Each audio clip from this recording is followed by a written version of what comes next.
You remember the moment you first believed in her. It wasn't just a glance, a smile, or a touch.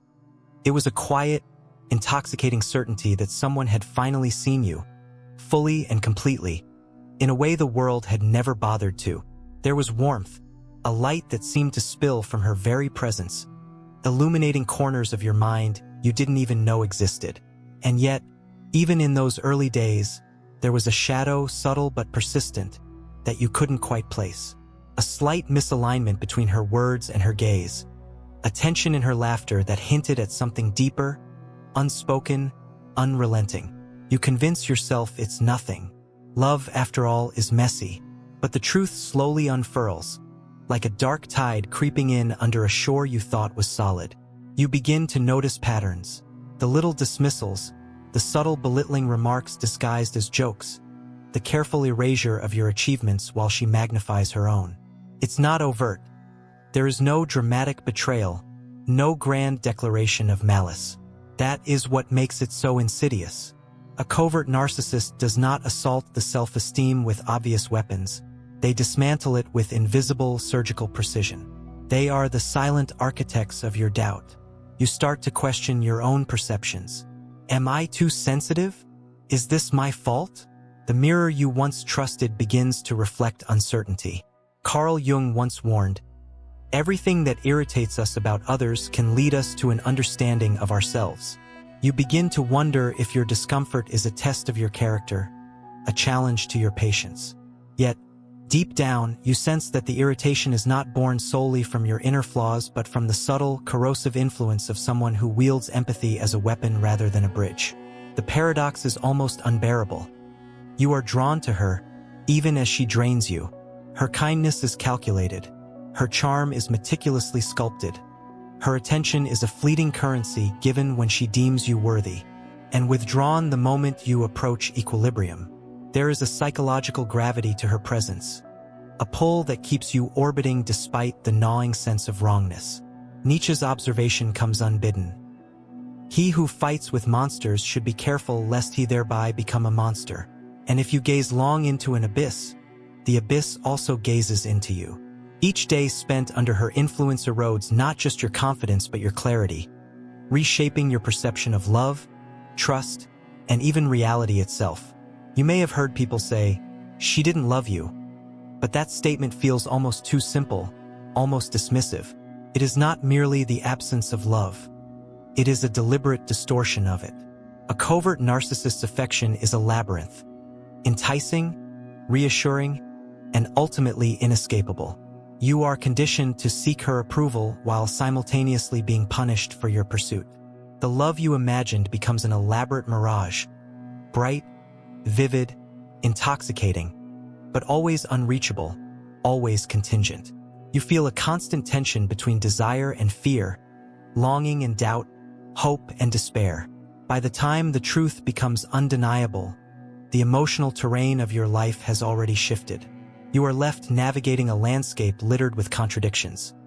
Moments of intense connection overshadowed by an undercurrent of manipulation, subtle sabotage masquerading as concern. And the most cruel part? You know that the world outside this relationship would never see the darkness. She presents herself as loving, gentle, even saintly, and in public, her mask is flawless. It is a private hell, shared only with you. In the end, you realize that the question is not whether she loved you, it is whether you ever truly knew her at all. Love, as you understood it, may have been real, but the architecture of the relationship was built around her ego, not mutuality. And now, standing on the precipice of understanding, you confront the unnerving possibility that your most profound hurt was engineered to feel inevitable. The wound is not random. It is designed, subtle, and all the more devastating because of its precision. At first, it felt like love had chosen you. She knew exactly how to say the words you longed to hear, how to smile in ways that made your chest ache, and how to touch your hand so lightly it burned with anticipation. But gradually, almost imperceptibly, the tenderness began to twist. Her compliments became conditional, layered with expectation. Praise today, criticism tomorrow. You learned quickly that her approval was a fragile prize, easily withdrawn and never guaranteed. The love you craved was a moving target, defined not by genuine connection but by her capricious assessment of your worth. Covert narcissists do not strike with the blunt force of aggression. Instead, they wield a far more insidious tool: invisibility. Your feelings, your needs, your very identity are consistently minimized or redirected. You might share a triumph, only to be met with a polite nod before the conversation pivots to her achievements. Your vulnerability, instead of being met with empathy, is subtly reframed as weakness or a burden. And each time, you question yourself. Am I overreacting? Am I imagining this? You begin to internalize her narrative, shaping your sense of reality around her manipulation. Jean-Paul Sartre once said, "Hell is other people." In the crucible of covert narcissism, this takes on a tangible form. The relationship becomes a private inferno where your every choice, every thought, is scrutinized, reframed, and sometimes weaponized against you. Yet outwardly, everything seems normal, perhaps even enviable. Friends and family see smiles, laughter, and seemingly shared moments of intimacy. You are trapped in a paradox. The world admires what is carefully curated, while you endure what is meticulously hidden. The isolation is not physical but psychological, eroding your sense of certainty, your trust in your own mind. The subtlety of her influence is what makes it so devastating. Emotional manipulation is like water dripping onto stone, imperceptible, relentless, shaping the terrain of your psyche without notice. Small acts of gaslighting, denying something you clearly remember, reframing events, making you feel unreasonably guilty, compound over months and years. Each time you adjust, bending a little more to accommodate her version of reality. Slowly, you lose confidence in your instincts, your perceptions, and even your sense of self. This dynamic is not merely cruel. It is profoundly strategic. Aldous Huxley observed, "Experience is not what happens to you. It's what you do with what happens to you." Yet, with a covert narcissist, your experience is constantly rewritten before you can even interpret it. You respond to stimuli that are deliberately engineered to provoke doubt, guilt, or need. Love becomes a cognitive trap. You are not rejected by circumstance, you are subtly coerced by design. Each compromise feels voluntary, each hurt justified in the logic of her narrative. And then there is the mirage of empathy. Occasionally, she will offer tenderness, seemingly unprompted, and you will grasp at it like oxygen. But these moments are calculated. A reward for obedience, a tool for deeper entanglement, a reminder that you still crave her approval. You begin to oscillate between hope and despair, affection and resentment, craving and caution. The emotional pendulum swings violently, yet you learn to measure your reactions with painstaking precision, fearing the consequences of overextension or resistance. What is terrifying is the subtle mastery of your mind. She doesn't need to dominate overtly. She reshapes reality so that you question your own moral compass, your own desires, your own worth. Slowly, almost imperceptibly, the person you once were, the one who knew themselves without apology, begins to fragment. The narcissist has not just occupied space in your life, they have colonized your mind. You begin to notice a pattern in yourself, one that fills you with both shame and confusion. Despite the subtle cruelty, the manipulation, the constant undermining of your confidence, you cannot seem to leave. There is a gravity to her presence, an invisible tether that pulls relentlessly, defying reason. Rationally, you see the toxicity. You feel the erosion of your sense of self. Yet emotionally, you remain bound. The love you once thought pure has been replaced by an intricate web of dependence, crafted with careful precision, almost surgical in its subtlety. Viktor Frankl, reflecting on the human capacity to endure suffering, observed, "When we are no longer able to change a situation, we are challenged to change ourselves."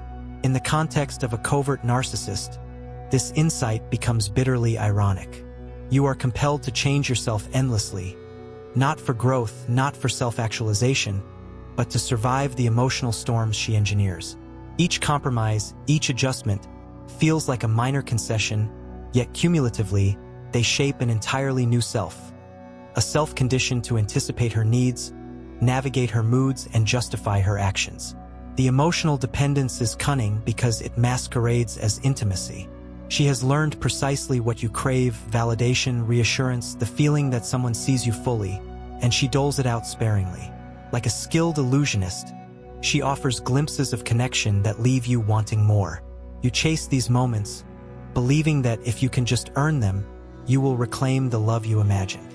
But the reward is never permanent. It is always provisional, contingent on your behavior, your patience, your compliance. And with every pursuit, the tether strengthens, embedding itself deeper into your psyche. This psychological tether operates alongside another mechanism: isolation. You may begin to notice that your friends, your family, even your hobbies subtly fall away. Conversations with her subtly undermine the value of outside perspectives.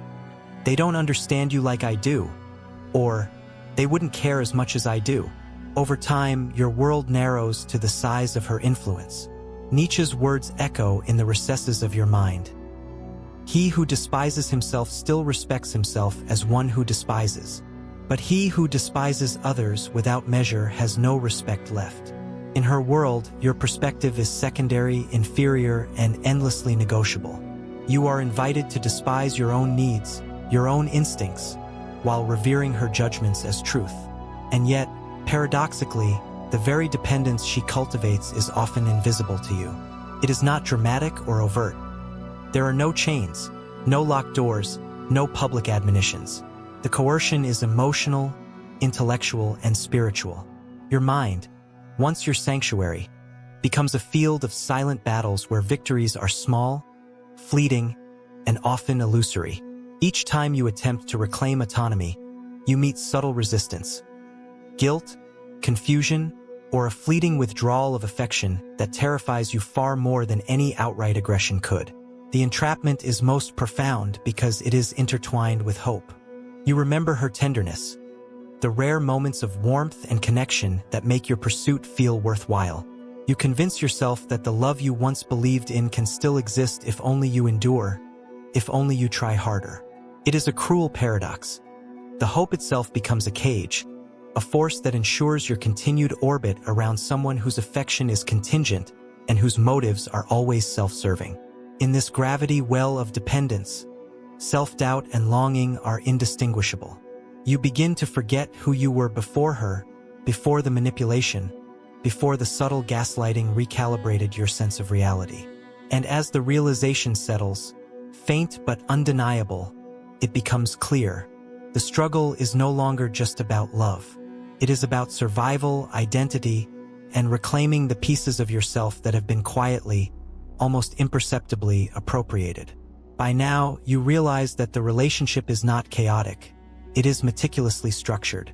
Every interaction, every smile, every withdrawal of attention is part of a pattern, an architecture of control that you scarcely noticed at first because it was disguised as care, concern, and love.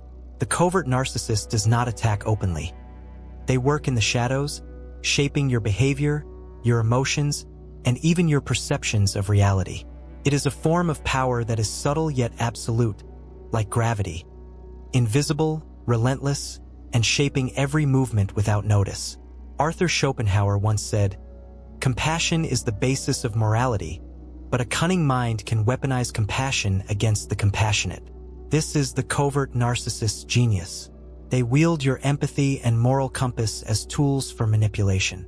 When you express your own needs, they frame them as selfish, immature, or burdensome. When you express doubt or frustration, they suggest that your perspective is flawed, exaggerated, or unreasonable. Every attempt to assert yourself is met with a counter-narrative designed to make you question your own judgment. Slowly, methodically, they turn your strengths against you, reshaping your sense of what is reasonable, just, and true.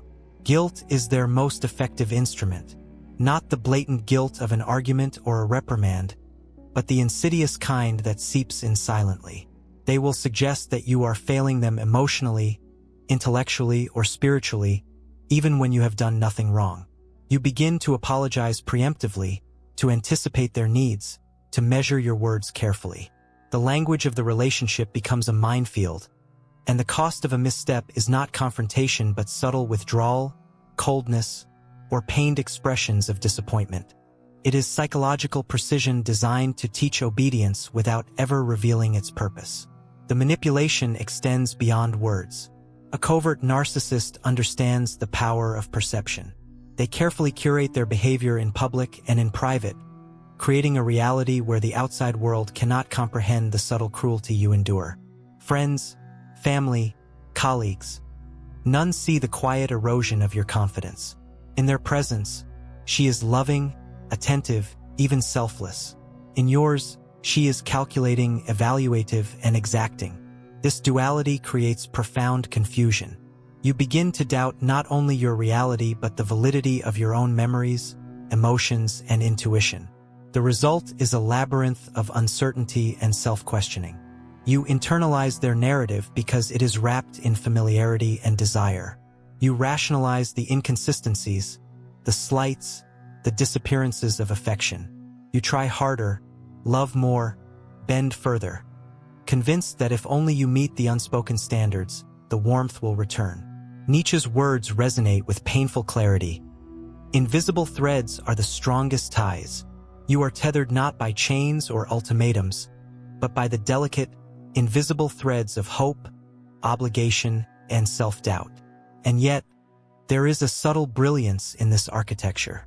You are not merely manipulated, you are trained, shaped, and conditioned. The covert narcissist does not merely seek control. They seek co-authorship of your identity. Over time, your thoughts, habits, and emotional responses are molded to align with theirs. You begin to anticipate their desires before they are spoken, to moderate your feelings to avoid their disapproval, to calibrate your entire life around their reactions. The architecture is complete. A fortress of influence, silent yet impenetrable, from which they can observe your struggles without ever revealing their hand. This is the ultimate paradox. The more you try to preserve yourself, the deeper you become entangled.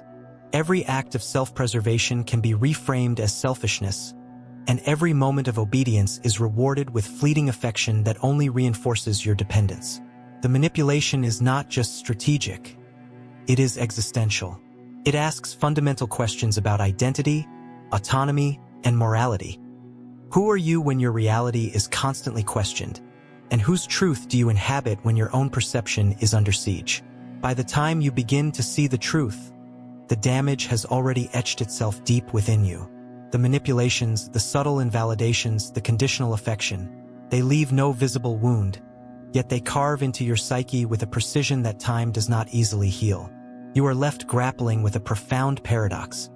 The person you loved was never fully there, yet your heart and mind were relentlessly occupied by her presence. This is the hidden cruelty of covert narcissism. The scars are invisible to the world, but they are indelibly present within your own sense of self. Carl Jung captured this reality when he said, "The most terrifying thing is to accept oneself completely. In the aftermath of such a relationship, self-acceptance becomes both urgent and terrifying. You must confront the ways in which you doubted yourself, the ways you accommodated manipulation, the ways your emotional life was contorted to serve someone else's needs. You realize that healing requires more than time. It requires a courageous excavation of your own mind and heart. Every memory, every choice, every moment of complicity must be revisited, not with blame, but with clarity. The psychological consequences are manifold. Anxiety and hypervigilance take root. You find yourself constantly scanning for subtle cues of disapproval or manipulation. Trust, once instinctive, becomes a calculated decision. You question the authenticity of affection, the motives behind kindness, the sincerity of smiles. Even relationships that are entirely healthy may be tainted by residual doubt, as your internal radar has been calibrated to detect subtle threats that may not exist. The emotional landscape you inhabit is one of constant caution, shadowed by the echo of manipulation that once dominated your mind. Moreover, grief manifests in ways you might not recognize. You mourn not only the loss of the relationship but the loss of your own autonomy and certainty. You mourn the version of yourself that existed before subtle conditioning rewrote the rules of your emotional life. Jean-Paul Sartre's assertion resonates here. Freedom is what you do with what's been done to you. You are left with the daunting task of reclaiming your freedom, of disentangling your thoughts, feelings, and identity from a labyrinth of subtle coercion that demanded obedience without overt threat. Guilt also lingers, a persistent shadow. You may feel guilt for not recognizing the signs sooner, for having hoped against evidence, for being unable to shield yourself from the slow erosion of your self-esteem. Yet, in truth, the fault lies not in your perception but in the sophisticated orchestration of control. The covert narcissist's genius is their invisibility. They act without overt malice, and thus you struggle to name the source of your pain. Recovery demands both the recognition of this manipulation and the allowance to release guilt, a paradoxical liberation that feels foreign after years of conditioned self-doubt. Finally, there is the question of memory itself. Over time, the mind has a way of rewriting experiences, especially traumatic ones. You may recall moments of tenderness and affection as more vivid than they were, holding onto the illusion that the love you sought was ever fully yours. This selective memory is part of the enduring grip of covert narcissistic influence. Your mind yearns for coherence, for meaning, for the validation of hope, even when logic tells you otherwise. And yet, confronting these memories with honesty is essential, not to punish yourself, but to reclaim the narrative of your own life. The emotional aftermath is therefore a complex blend of grief, guilt, hyper-awareness, and cautious self-reconstruction. You are tasked with rebuilding the framework of your inner world, discerning authentic connection from manipulative affection, and relearning what it means to exist independently of another's subtle dominion. The scars are invisible, but they are not insurmountable. They are the markers of survival, the evidence that you endured and emerged capable of reclaiming both identity and freedom. Emerging from the shadow of a covert narcissist is less a dramatic escape than a quiet, painstaking reclamation. Freedom does not announce itself with fireworks. It begins with small acts of recognition, naming the manipulation, acknowledging the patterns, and accepting that the love you longed for was never fully yours. These realizations are heavy, yet they carry a paradoxical liberation. The chains you never saw are suddenly visible, and once visible, they can be removed. Viktor Frankl's insight resonates profoundly here. Between stimulus and response there is a space. In that space lies our freedom and power to choose our response. In the aftermath of covert narcissism, this space becomes sacred. It is a distance from the influence that once dominated your thoughts, a breathing room where your choices are no longer dictated by fear, guilt, or the pursuit of conditional approval. Reclaiming selfhood begins in this space, relearning how to feel authentically, how to act decisively, and how to trust your own perceptions. The process is gradual. You begin by reconnecting with parts of yourself that were suppressed or distorted. Passions, friendships, hobbies, and values that were previously dismissed or hidden are rediscovered, not in a burst of triumph, but through consistent, deliberate attention. Each reconnection is a quiet act of rebellion, a reclaiming of mental and emotional territory that was once ceded. You start to recognize the subtle ways your identity was compromised and make deliberate choices to rebuild integrity, boundaries, and personal autonomy. Philosophically, this journey requires grappling with existential truths. You confront the uncomfortable reality that the world does not guarantee understanding, affection, or fairness. Yet in this confrontation, a deeper form of love emerges, the love and acceptance of oneself. Jean-Paul Sartre's assertion that man is condemned to be free becomes a guiding principle. You are free not just from her influence but from the illusions of dependency, the internalized narratives of inadequacy, and the habitual patterns of self-negation. With freedom comes responsibility, to act with integrity, to honor your own needs, and to construct a life guided by your values rather than by the whims of someone else's concealed agenda. Healing also requires forgiveness, though not in the sense of excusing or forgetting manipulation. Instead, it is a forgiveness that acknowledges the human tendency to err, to deceive, or to exploit, and releases you from carrying the emotional burden of another's choices. Aldous Huxley observed, "Experience is not what happens to you. It's what you do with what happens to you." Here, the statement becomes transformative. The experience of covert narcissistic entanglement is no longer merely a source of suffering. It becomes a catalyst for self-understanding, resilience, and profound emotional clarity. Ultimately, reclaiming yourself is an act of creation. You construct a life intentionally, one that prioritizes authenticity over conditional approval, presence over manipulation, and inner clarity over external validation. The scars remain. They are not erased, for they are testament to endurance, but they no longer dictate the narrative. Instead, they remind you of your capacity to survive, to discern, and to act with conscious purpose. The freedom once deferred becomes palpable, lived in small, deliberate choices that assert your identity and honor your autonomy. In the end, you understand that she never loved you in the way you deserved, yet that absence of love does not define you. What defines you is your willingness to see clearly, to reclaim your identity, and to cultivate a life where your value is not conditional but inherent. You emerge not merely intact, but enlightened, bearing both the scars and the wisdom of having faced subtle darkness and reclaimed the light within yourself.